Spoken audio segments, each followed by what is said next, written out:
Imagine you're in the shower and you're about to wash your hair. You grab for your shampoo, work it up into a lather, and as soon as your fingertips meet your scalp, you're met with pain. Hello everyone, my name is Sabrina Barrow, and I have battled with dyshidrotic eczema for the last 6 years. Through my own personal experience with the skin condition, as well as some research that I've gathered online, I'll first be describing to you what dyshidrosis is and the common signs and symptoms.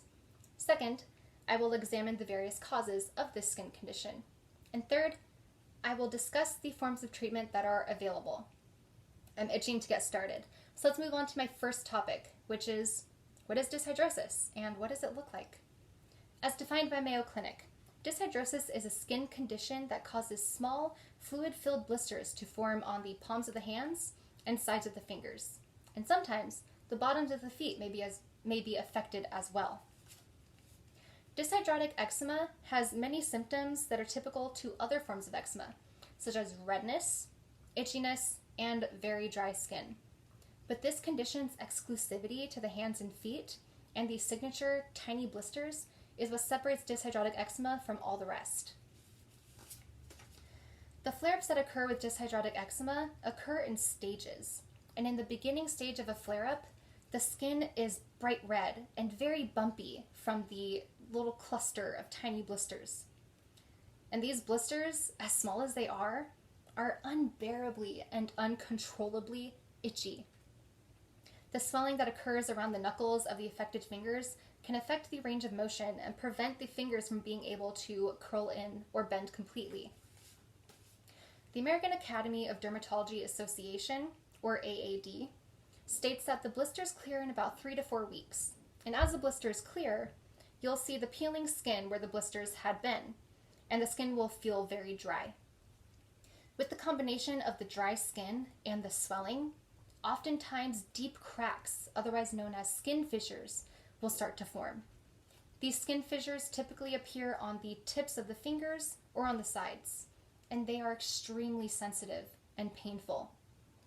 Any task that requires the use of the hands and fingers is very uncomfortable and met with so much pain. These fissures prolong the healing process and also increase the risk for infection, as these cracks are literal open doorways for bacteria to get right inside.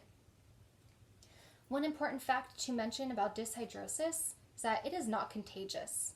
So anyone who has this skin condition poses zero risk of spreading it on to someone else.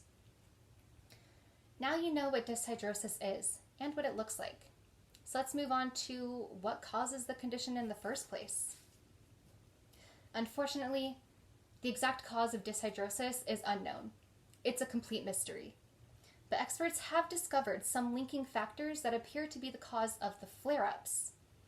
AAD suggests that coming into contact with something that causes a hypersensitivity is what's thought to trigger the dyshidrotic eczema. So in other words, dyshidrotic eczema is a result of an allergic reaction. According to the National Eczema Association, metals, particularly nickel, are a common trigger, as well as stress. The condition is also linked to seasonal allergies like hay fever and hot and humid weather. Sweaty palms can also trigger the rash, as can doing a job such as hairstyling or working in healthcare that entails frequently getting the hands wet. AAD also suggests that having another type of eczema, especially atopic dermatitis, as well as having one or more blood relatives with the condition, poses one more at risk for developing dyshidrosis. Now you know what dyshidrosis is, what it looks like, and what could potentially cause the condition. Now let's move on to the treatment options for the skin condition. Dyshidrosis in itself is not curable, but there are meds that exist to help control the flare-ups and symptoms associated with the flare-ups.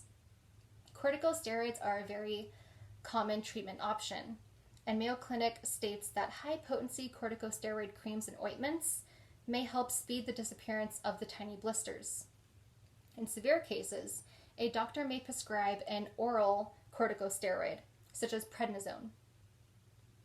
Unfortunately, there are many symptoms that correlate with long-term steroid use, and these symptoms include glaucoma, cataracts, higher blood sugar, risk of infections, thinning of the bones and fractures, severe fatigue, loss of appetite, nausea, muscle weakness, thinning of the skin, bruising, and slower wound healing.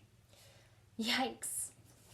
But thankfully, Mayo Clinic suggests taking immune-suppressing ointments such as tacrolimus and pimecrolimus, and these medications are there to limit exposure of steroids.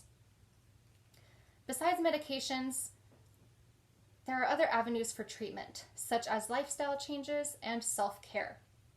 AAD recommends medicated soaks and cool compresses for drying the blisters. To reduce dryness and decrease the flare-ups, a dermatologist may recommend a moisture or barrier repair cream. Changes in diet to reduce the consumption of nickel and cobalt containing foods may also be necessary if that's where the hypersensitivity is stemming from.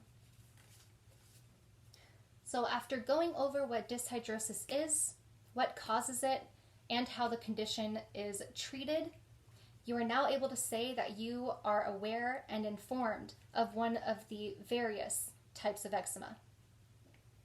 It can be very difficult dealing with a condition that affects the skin, especially one that affects the two most used body parts, the hands and the feet.